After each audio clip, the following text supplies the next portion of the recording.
আমাকে ফুটবলের মতো লাফ দিতে দিতে বেড়ে উঠাইছে, নামাইছে। আমি ওনাকে অনেক ভালোবাসি, আমি আপনাদের বোন, জাস্ট আমি ওনাকে ফিরে পেতে চাই। খোঁজা আর উসমানের মায়ের অভাব, এই শব্দগুলোর ভার কোনো ভাষায় ধরা যায় না।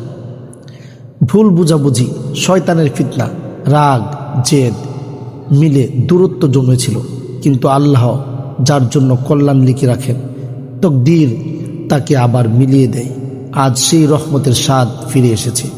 উসমান এবং আয়েশা তার বাবা মাকে ফিরে পেয়েছে, সংসার ফিরে পেয়েছে তার শান্তি, আর মোহাব্বত ফিরে এসেছে তার নতুন ঠিকানায়।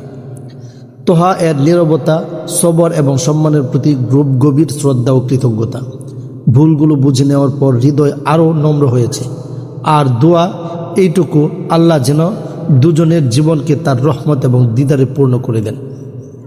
আল্লাহই সেই রব যিনি ভাঙ্গা থেকে গড়ে তোলেন, হারানোকে ফিরিয়ে দেন, অপমানকে সম্মান রূপে দেন, আর হতাশার ভেতরে আশাও ঢেলে দেন।